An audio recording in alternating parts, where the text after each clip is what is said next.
దేవుని పరిశుద్ధమైన నామమునకు మహిమ కలుగునుగాక. 2025 సంవత్సరం శిలువ ధ్యానాల అధ్యయనం.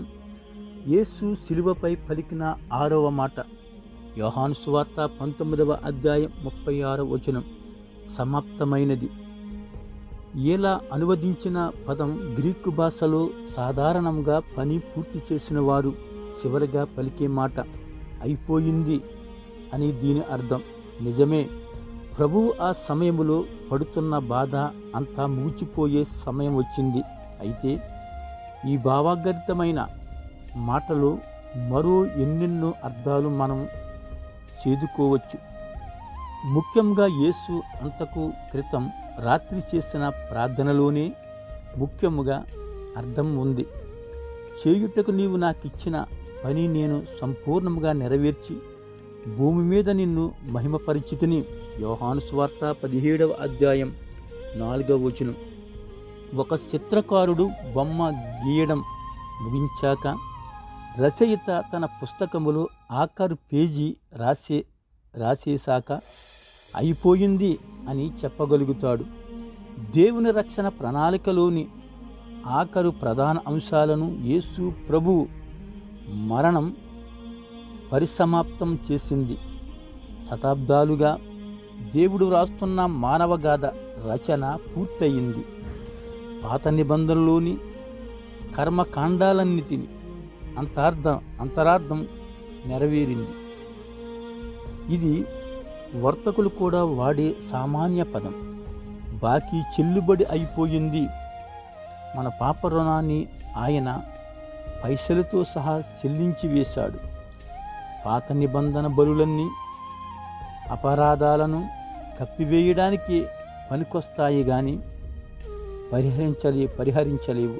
హెబ్రీయులకు రాసిన పత్రిక 10వ అధ్యాయం 3-4 వచనాలు.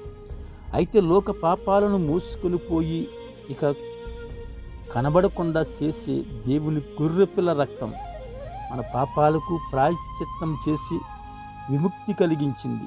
యోహాను సువార్త 1వ అధ్యాయం 29, హెబ్రీయులకు రాసిన పత్రిక 9వ అధ్యాయం 24-28 వచనాలు. అలెగ్జాండర్ ఓటన్ అనే భక్తుణ్ణి ఒక యువకుడు సరదాగా అడిగాడు, పాప క్షమాపణ పొందటానికి నేనేమి చేయాలి?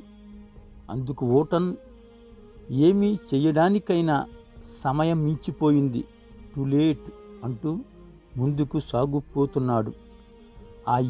ఆ యువకుడికి కొంచెం భయమేసింది. ఏమిటి, నేను రక్షణ పొందే అవకాశం లేదంటారా? నేను ఏమి చేసినా రక్షణ కలగదా అన్నాడు వెంటాడుతూ. చేయవలసిందంతా యేసుక్రీస్తు చేసేశాడు.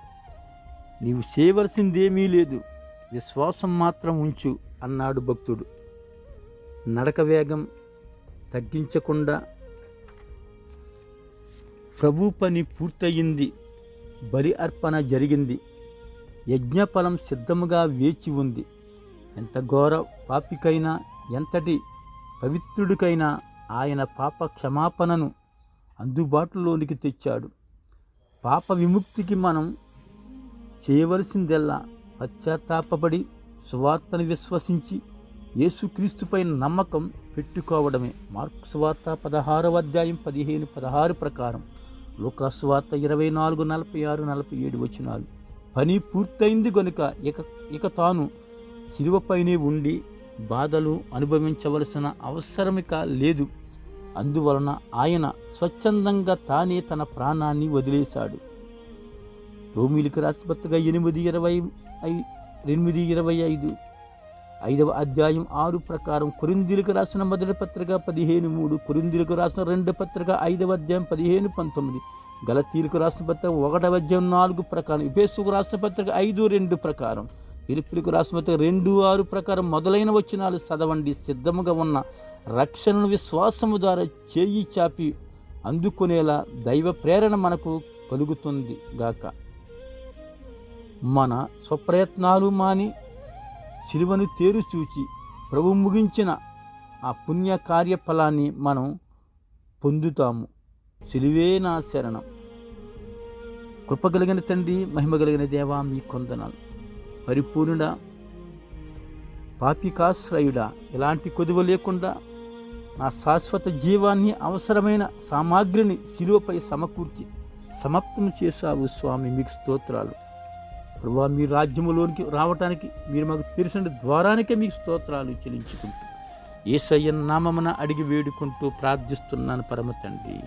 ఆమేన్. Thank you. God bless you.